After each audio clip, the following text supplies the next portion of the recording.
Assalamualaikum warahmatullahi wabarakatuh. Bismillah, alhamdulillah, la haula wa la quwata illa billah. Selamat pagi, salam sejahtera buat kita semua. Salam Pramuka. Kakak-kakak peserta KMD yang saya banggakan, pada kesempatan kali ini kami akan menyampaikan materi postur pembina pramuka penggalang. Untuk dapat menghasilkan pramuka penggalang yang diharapkan sesuai dengan tujuan gerakan pramuka, diperlukan pembina pramuka penggalang yang mampu mengimplementasikan teknik kepramukaan yang efektif dan kreatif sehingga pasukan penggalang bisa bergerak dinamis. Bagaimana syarat-syarat untuk menjadi pembina pramuka penggalang? Yang pertama, seorang pria atau wanita dengan usia minimal 20 tahun. Yang kedua, menguasai metode kepramukaan dengan baik. Yang ketiga, menyukai kebebasan berinovasi. Yang keempat, mau bekerja untuk masa depan, dapat memotivasi orang lain, bisa membangun komitmen, menyadari tugas dan tanggung jawabnya sebagai pembina, dan yang terakhir bisa membantu kaum muda untuk tumbuh dewasa. Itu syarat-syarat yang harus dipenuhi kakak-kakak nanti ketika menjadi seorang pembina pramuka penggalang di gugus depan. Apa tugas pokok dari pembina pramuka penggalang? Tugas utamanya yaitu pembina pramuka adalah mendidik para pramuka penggalang agar tumbuh dan berkembang menjadi sosok yang sesuai dengan tujuan gerakan pramuka. Pendidikan yang dilaksanakan dalam pasukan dan regu adalah pendidikan interaktif teman sebaya, di mana pembina berperan sebagai mitra didik dan pendidik atau juga disebut sebagai fasilitator.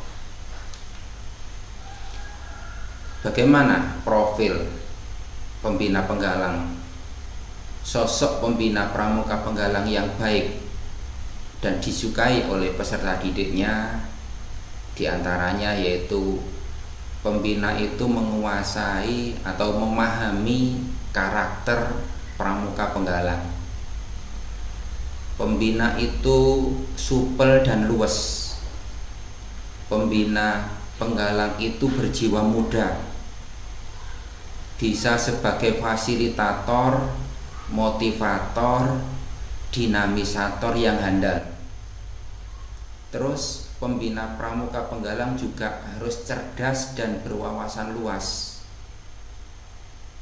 Yang terakhir, tidak kalah pentingnya, pembina pramuka penggalang bisa mengikuti tren yang sedang berkembang saat ini.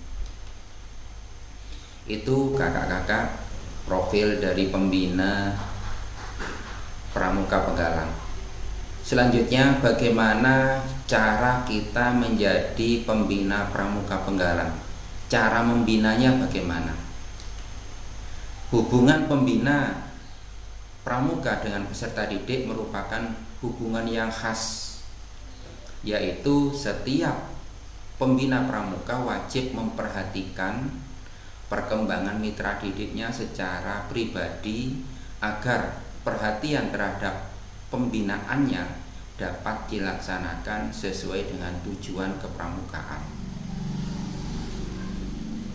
Membina pramuka merupakan kegiatan untuk memperkenalkan, untuk menumbuhkan, membimbing, dan mengembangkan.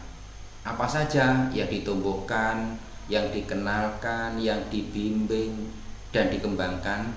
Yang pertama yaitu kepribadian. kepribadian ini mempunyai nilai kualitas yang baik. Yang kedua, memperkenalkan, menumbuhkan, membimbing, dan mengembangkan pengetahuan dan keterampilan, khususnya pengetahuan dan keterampilan tentang kepramukaan. Selanjutnya yang ketiga, memperkenalkan, menumbuhkan, membimbing, dan mengembangkan minat peserta didik, keinginan peserta didik, bakat serta kemampuan peserta didik, sehingga peserta didik menjadi manusia yang kreatif, inovatif, pelopor, dan mandiri. Kakak-kakak peserta KMD yang saya banggakan, penyelenggaraan pendidikan dalam gerakan pramuka ditinjau dari hubungan antara pembina dan peserta didik, biasanya menggunakan sistem AMONG. Kakak-kakak pasti familiar dengan istilah sistem AMONG ini. Sistem AMONG ini ada tiga kalimat. Yang pertama, ing ngarsa sung tulodo. Kakak-kakak tahu maksudnya? Ing ngarsa sung tulodo maksudnya adalah ketika kakak-kakak berada di depan, kakak-kakak bisa menjadi teladan, kakak-kakak bisa menjadi contoh, bisa memberikan contoh yang baik, bisa memberikan keteladanan kepada peserta didiknya. Yang kedua dari sistem AMONG adalah ing madya mangun karso. Artinya, ketika kakak-kakak berada di tengah-tengah mereka, sebagai pembina harus bisa membangun kemauan dari peserta didik. Yang ketiga dari sistem AMONG yaitu tutwuri handayani. Kita sebagai pendidik, kita yang ada di dinas pendidikan seringkali mendengar kalimat ini, tutwuri handayani. Apa maksudnya kakak? Tutwuri handayani itu maksudnya ketika kakak pembina berada di belakang, kakak pembina bisa memberikan daya, bisa memberikan kekuatan atau dorongan, bahkan pengaruh yang baik ke arah kemandirian. Jadi itu yang ada di dalam sistem AMONG. Ing ngarsa sung tulodo, ing madya mangun karso, dan tutwuri handayani. Kakak-kakak peserta KMD yang saya banggakan, kita masuk ke materi pokok sekarang. Untuk dapat membina dengan baik, maka seseorang pembina harus mengenal, harus mengerti dan memahami dengan benar siapa yang dibinanya. Apakah dia anak-anak siaga, ataukah adik-adik penggalang, ataukah adik-adik penegak dan pandega. Tentu mereka mempunyai sifat-sifat dasar yang berbeda. Jadi kakak-kakak harus mengenal siapa yang dibinanya, bagaimana sifat-sifat dasarnya, dan latar belakang kehidupannya bagaimana. Yang kedua, jumlah orang yang akan dibina. Perlu kakak-kakak ketahui, satu barung, ini kalau di siaga, satu barung idealnya 6 anak. Sedangkan satu perindukan terdiri dari 18 sampai 12 anak pramuka siaga. Terus bagaimana di Penggalang? Di Penggalang itu satu regu idealnya, sekali lagi idealnya, itu adalah 6 sampai 8 anak. Satu regu itu 6 sampai 8 anak. Sedangkan satu pasukan itu biasanya terdiri dari 4 regu. Artinya sekitar 24 sampai 32 pramuka penggalang. Membina peserta didik yang lebih muda usianya akan lebih memerlukan perhatian, memerlukan kesabaran, ketekunan, dan contoh yang lebih nyata. Misalkan seorang pembina siaga idealnya hanya bisa membina 6-10 anak. Ideal, sekali lagi, idealnya pembina siaga itu membina 6-10 anak. Artinya satu pembina itu bisa membina 1 barum. Sedangkan seorang pembina penggalang idealnya hanya bisa membina 7-10 orang. Tetapi bila memang seorang pembina yang handal, maka ia bisa membina pramuka penggalang maksimal 20 orang. Membina pramuka 20 orang bisa dikatakan sebagai pembina pramuka yang handal. Mari kita evaluasi apa sebutan yang cocok, yang layak diberikan kepada kakak-kakak pembina yang sekarang sudah mulai membina penggalang di pangkalan, di lembaga, di gugus depan masing-masing. Mungkin kakak bisa mendapatkan sebutan pramuka yang super handal. Mengapa saya katakan pramuka yang super handal? Pembina pramuka yang membina 20 anak saja dikatakan pembina yang handal.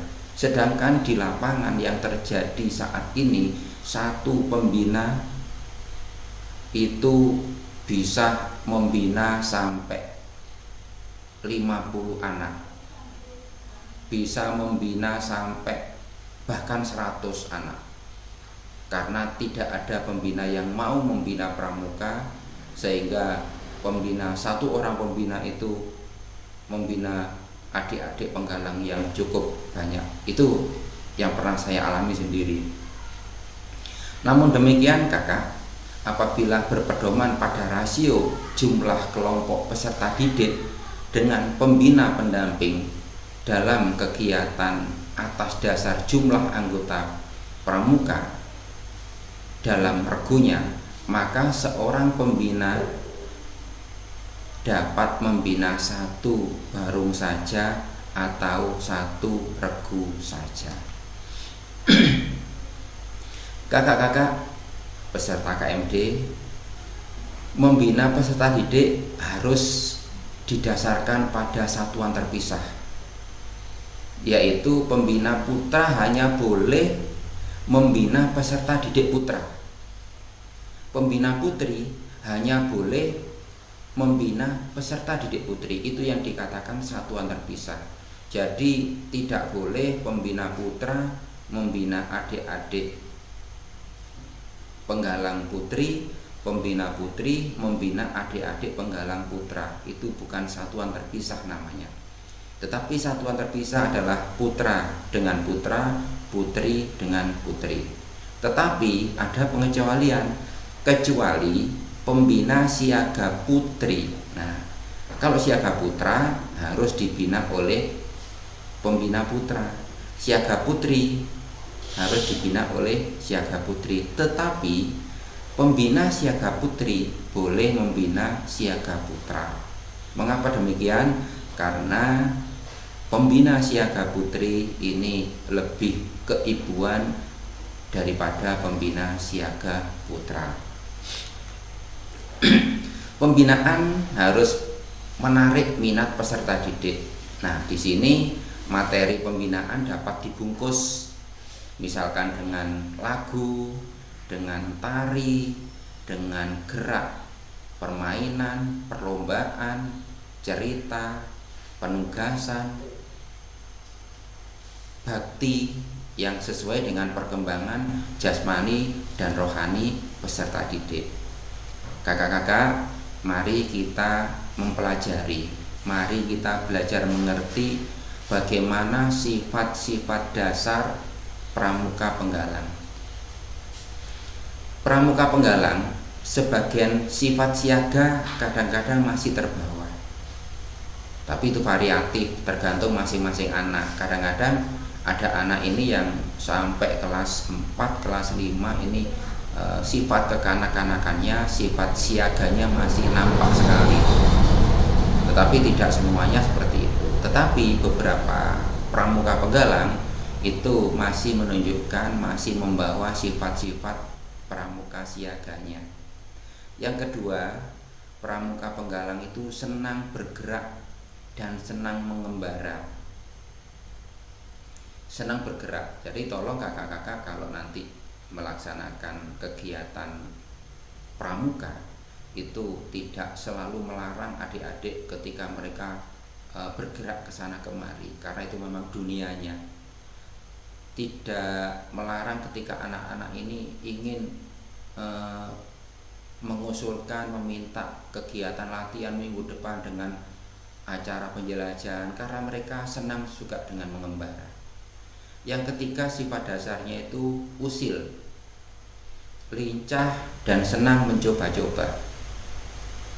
Ini yang lebih penting kakak. Yang keempat, mulai menyukai atau ingin dekat dengan lawan jenis. Ini yang perlu kakak-kakak harus perhatikan. Jadi sifat pramuka penggalang ini mulai menyukai atau ingin dekat dengan lawan jenis. Jadi ketika ada anak putra kok sering ke tempatnya adik-adik yang putri, yaitu memang karakternya adik-adik penggalang suka mulai menyukai lawan jenis. Berikutnya, suka dengan sifat-sifat kepahlawanan. Suaranya ini sudah mulai pecah atau paro. Ini khususnya bagi adik-adik yang putra. Terus melihat sifat-sifat dasar pramuka penggalang tadi, bagaimana cara pembina pramuka penggalang membina. Cara membina pramuka penggalang yang pertama, dapat menggunakan sebagian cara-cara dalam membina siaga. Tapi sekali lagi sifatnya situasional. Kapan kakak-kakak harus memberikan sifat-sifat dengan cara-cara siaga, atau kapan dengan cara-cara penggalang. Yang kedua, kegiatannya yang menantang seperti pengembaraan. Kegiatan yang menantang. Contohnya apa saja? Ada istilah hiking, ada istilah climbing, camping, rowing, rafting, orienteering, dan sebagainya. Jadi anak-anak penggalang itu, adik-adik penggalang itu sukanya pendakian, memanjat, camping, rafting, ya arung-arung jeram seperti itu. Paling itu semua kegiatan yang paling disukai oleh adik-adik penggalang. Namun demikian kakak harus memperhatikan, harus dipersiapkan dengan teliti faktor keamanan dan tidak boleh terlalu sering dilakukan. Ingat kakak, ada dalam kepramukaan itu istilahnya manajemen resiko. Kakak-kakak ingat kasus SMP Negeri 1 Turi Sleman. Ketika itu kakak-kakak pembina melakukan kegiatan susur sungai. Kita tidak tahu apakah kakak-kakak pembina waktu itu sudah melakukan, menghitung manajemen resiko atau tidak. Tetapi yang terjadi pada kegiatan susur sungai waktu itu telah terjadi musibah. Di saat adik-adik ini berjalan melintasi sungai yang saat itu airnya tidak begitu deras, tiba-tiba ada air datang yang begitu deras sehingga ada ratusan korban yang hanyut dan 4 meninggal dunia. Ini yang perlu diperhatikan dan betul-betul diperhatikan oleh kakak-kakak pembina dengan istilah manajemen resiko. Sebelum kakak-kakak melaksanakan kegiatan di alam terbuka, kakak-kakak wajib sifatnya untuk melihat, mengukur bagaimana kira-kira resiko yang akan terjadi ketika kegiatan itu dilaksanakan. Yang ketiga kakak, kegiatan yang mengacu kedisiplinan sangat penting diberikan.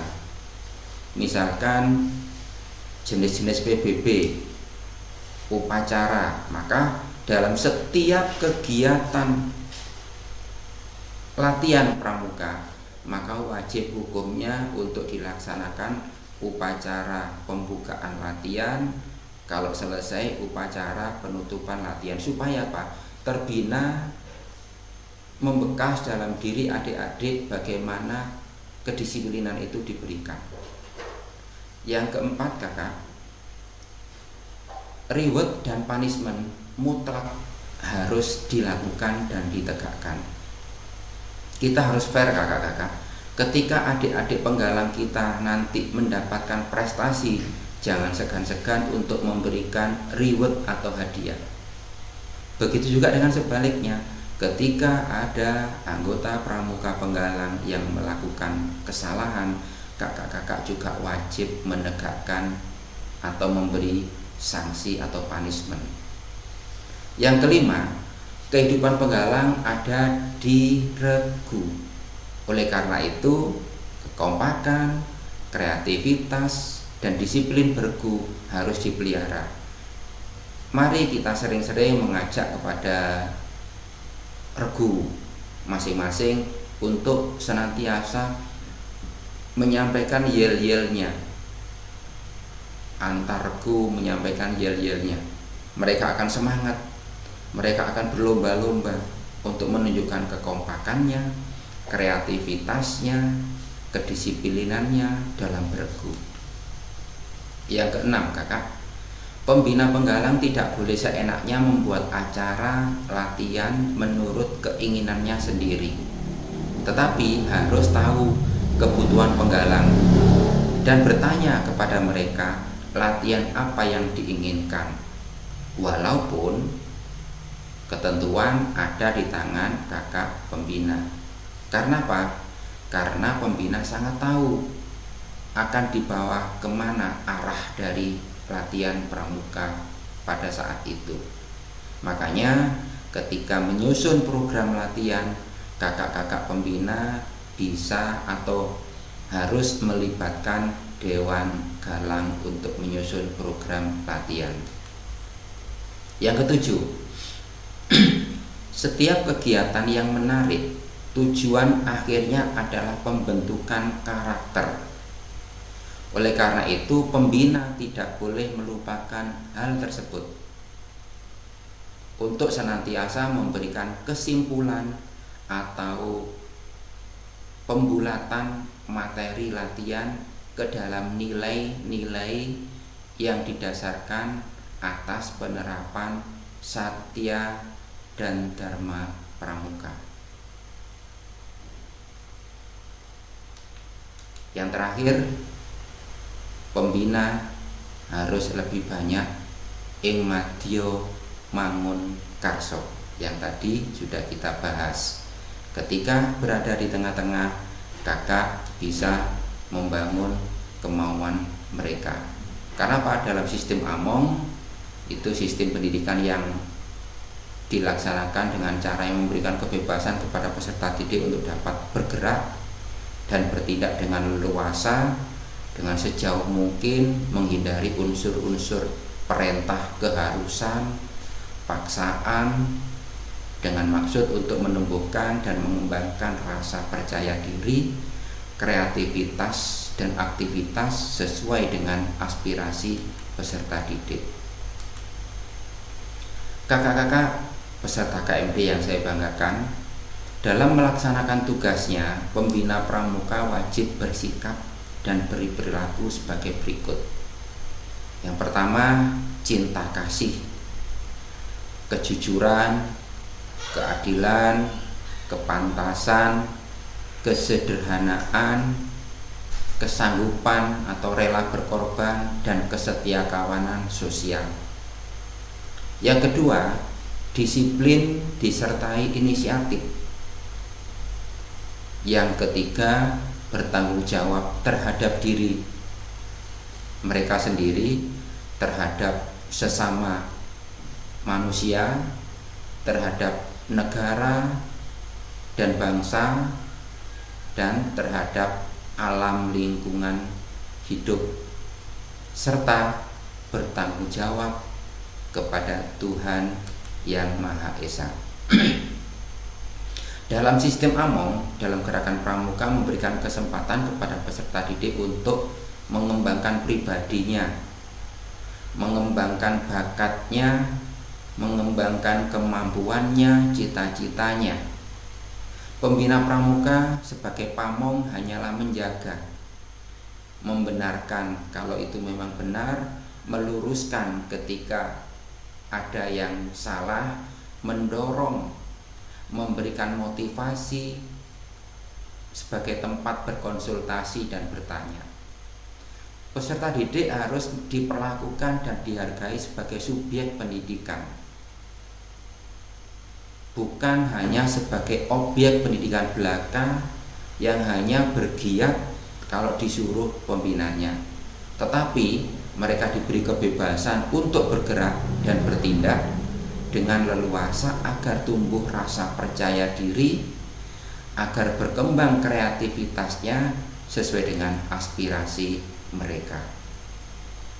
Kakak-kakak peserta KMD yang saya banggakan, kegiatan kepramukaan dengan menggunakan sistem Among dilaksanakan dalam bentuk kegiatan yang nyata, dengan contoh-contoh yang nyata, mudah dimengerti dan dihayati atas dasar minat dan karsa para peserta didik. Pembina pramuka harus mampu menjadi contoh atau teladan bagi peserta didiknya. Sistem Among harus digunakan secara terpadu, tidak boleh terpisah-pisah satu dengan yang lain, karena saling berkaitan. Oleh karena itu, bagi semua golongan peserta didik, mulai dari siaga, penggalang, penegak, dan pandega, diberikan keteladanan. Ing madya ing ngarsa sung tulodo. Itu semua mulai dari siaga, penggalang, penegak, pandega, semuanya diberikan keteladanan. Setelah itu baru porsinya berbeda-beda. Itu diberikan keteladanan, daya kreasi, dan dorongan. Peserta didik dibina sesuai dengan minatnya untuk bekal mengabdi dan berkarya melalui proses. Dalam istilah kepramukaan ada yang namanya learning by doing, yaitu belajar sambil bekerja. Ada yang disebut learning by teaching, belajar sambil mengajar. Ada learning to earn, belajar sambil berpenghasilan. Earning to live, berpenghasilan untuk hidup. Living to serve, kehidupan untuk bekal mengabdi. Dan learning to be, belajar untuk menjadi dirinya sendiri. Kakak-kakak, sebagai penutup materi kita pada kesempatan hari ini, pelaksanaan sistem Among dalam kepramukaan merupakan induk sistem dari metode kepramukaan yang perwujudannya akan terpadu dengan prinsip dasar kepramukaan, metode kepramukaan, kode kehormatan pramuka, moto kepramukaan, dan kiasan dasar kepramukaan. Kakak-kakak, itu materi kita pada kesempatan hari ini. Mudah-mudahan kakak-kakak bisa menerima materi ini dengan jelas, meskipun kita sampaikan dalam bentuk daring dan tidak ada proses interaksi tanya jawab, tetapi kami berharap materi ini bisa kakak-kakak pahami, bisa kakak-kakak cerna, sehingga bisa kita aplikasikan nanti ketika kita menjadi pembina pramuka yang sesungguhnya di gugus depan. Sebelum saya akhiri, kakak, ada tugas yang harus kakak-kakak selesaikan setelah ini. Yang pertama, tugasnya adalah jelaskan postur pembina pramuka. Jelaskan postur pembina pramuka. Yang kedua, ada 2 soal. Yang kedua, jelaskan cara membina pramuka penggalang. Jelaskan cara membina pramuka penggalang. Baik kakak-kakak, hanya ada 2 tugas yang kakak-kakak harus segera menyelesaikan. Mudah-mudahan kakak-kakak bisa mengerti dan menyelesaikan semua tugas ini dengan baik. Terima kasih, itu yang bisa kami sampaikan. Mohon maaf atas segala kekurangan. Kami akhiri, billahi taufik wal hidayah. Wassalamualaikum warahmatullahi wabarakatuh. Salam Pramuka.